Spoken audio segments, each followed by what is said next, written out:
నేను ఒక ఎమ్మెల్సీగా రాష్ట్ర ప్రభుత్వంతో ఆర్టీసీ కార్మికుల సమస్యలపై చర్చించడానికి సిద్ధంగా ఉన్నాం.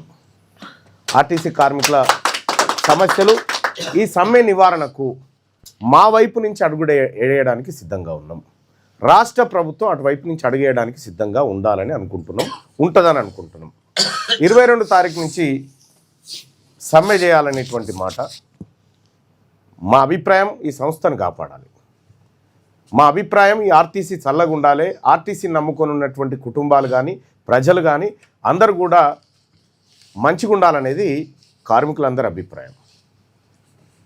ఇలా ఇంటర్నల్ పాలసీగా మీరు ఈవీ పాలసీ తీసుకొచ్చి ఎవరి అవి ఒలెక్ట్రా బస్సులు ఎవరి మెగా కృష్ణారెడ్డి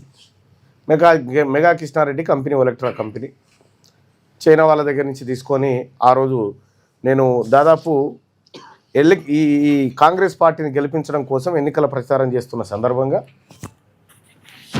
దేవరకద్ర దగ్గర జరిగినటువంటి ప్రచారంలో ఆడంగా ఆర్టీసీ బస్సు పోతుంటే ఆయన చెయ్యుక్తి చెప్పిన మీ త్వరలో క్లోజ్ అవుతుంది మీ ఆర్టీసీ అని చెప్పిన.